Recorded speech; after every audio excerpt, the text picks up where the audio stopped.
With some experiments, when we're looking at them, we want to be able to see the entire experiment all at once. We want to kind of look at all the different possible things that could happen. And so one thing we can do is we can use what's called a probability distribution to do this. This is nothing more than a table where we list all the different possible outcomes and their corresponding probabilities. Since these are each probabilities, well, each of them should be between 0 and 1. That's true for all probabilities.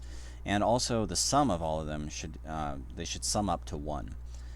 This is because we're talking about basically with the probability distribution you need to include all of the different possible things that could happen, and there needs to be no overlap between each of them.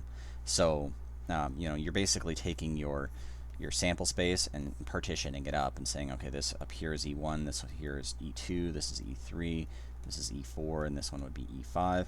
If I was to list out the probability distribution for this, I would have to list all E1 through E5. And you can see they do take up the entirety of the sample space, and there's nothing that overlaps between them. And so that's how I would get the probability distribution there.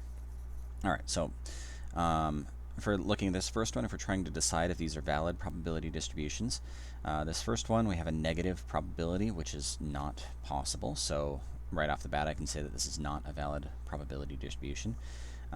This second one, well, it looks like all the individual probabilities could be valid, but I need to double check to make sure everything sums to 1. And you can see I actually have it typed in the calculator already. 0.71 plus 0.11 plus 0.09 plus 0.09 is 1. So this one, yes, that is a valid probability distribution. And then this last one, all of these individual probabilities, so-called probabilities, are all greater than 1. So already we can tell right off the bat that it's not a valid probability distribution.